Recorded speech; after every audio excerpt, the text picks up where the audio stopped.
நம்ம Ashwin sweets and snacks export பண்றதுக்கு 7373041434 மற்றும் www.ashwinsweets.com கான்டாக்ட் பண்ணுங்க.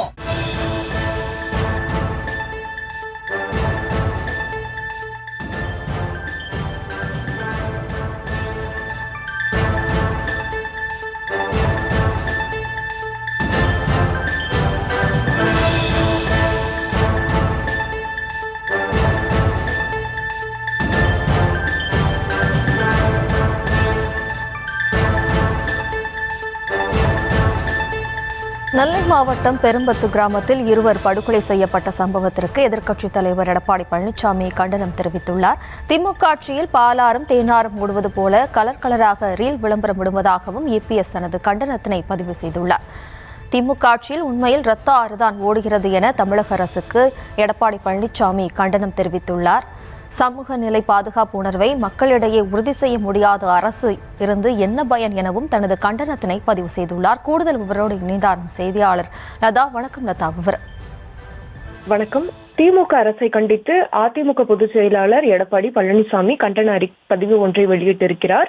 அவர் வெளியிட்டிருக்கும் பதிவில் திருநெல்வேலி மாவட்டம் நாங்குநேரி அருகே உள்ள பெரும்பத்தூர் கிராமத்தில் 9 பேர் கொண்ட மர்ம கும்பல் திடீரென்று நுழைந்து பெட்ரோல் குண்டு வீச்சு நடத்திய கண்மூடித்தனமான கொடூர தாக்குதலில் 2 உயிரிழந்ததாகவும் 6 பேர் படுகாயமடைந்துள்ளதாகவும் வரும் செய்தி அதிர்ச்சி அளிக்கிறது என்று குறிப்பிட்டிருக்கிறார். மேலும் இது தொடர்பாக ஊடகங்கள் மற்றும் சமூக வலைதளங்களில் வரும் காட்சிகள் காணவே பதைக்கிறது என்றும் சட்டம் ஒழுங்கு என்ன என்பது ஒரு விஷயமே இல்லை என்பது போலவே கடந்த 5 ஆண்டுகளை லெத்தர்ஜிக்காக கடந்துவிட்ட இந்த முதல்வரினுடைய அவல ஆட்சியால் ஏற்பட்ட நிலைதான் இது என்றும் குறிப்பிட்டிருக்கிறார். மேலும் திமுக ஆட்சியில் பாலாறும் தேனாரும் ஓடுவது போல கலராக ரீல் விளம்பரங்களை மட்டுமே செய்கிறது இந்த அரசு என்றும், ஆனால் திமுக ஆட்சியில் உண்மையில் இரத்த ஆறுதான் ஓடுகிறது எனவும் EPS குறிப்பிட்டிருக்கிறார். மேலும் இப்பகுதியை சேர்ந்த பட்டியலின மக்கள் தங்கள் சமூகத்தை குறிவைத்து இத்தாக்குதல் நடந்துள்ளதாக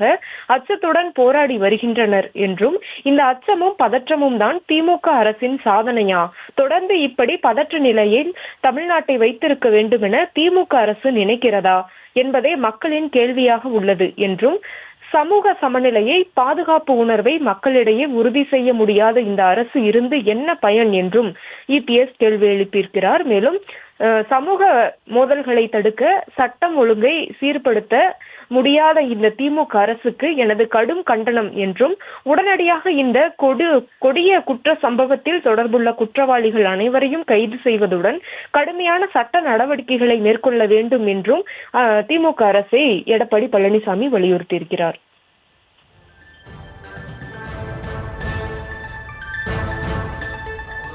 விவரங்களுக்கு நன்றி லதா.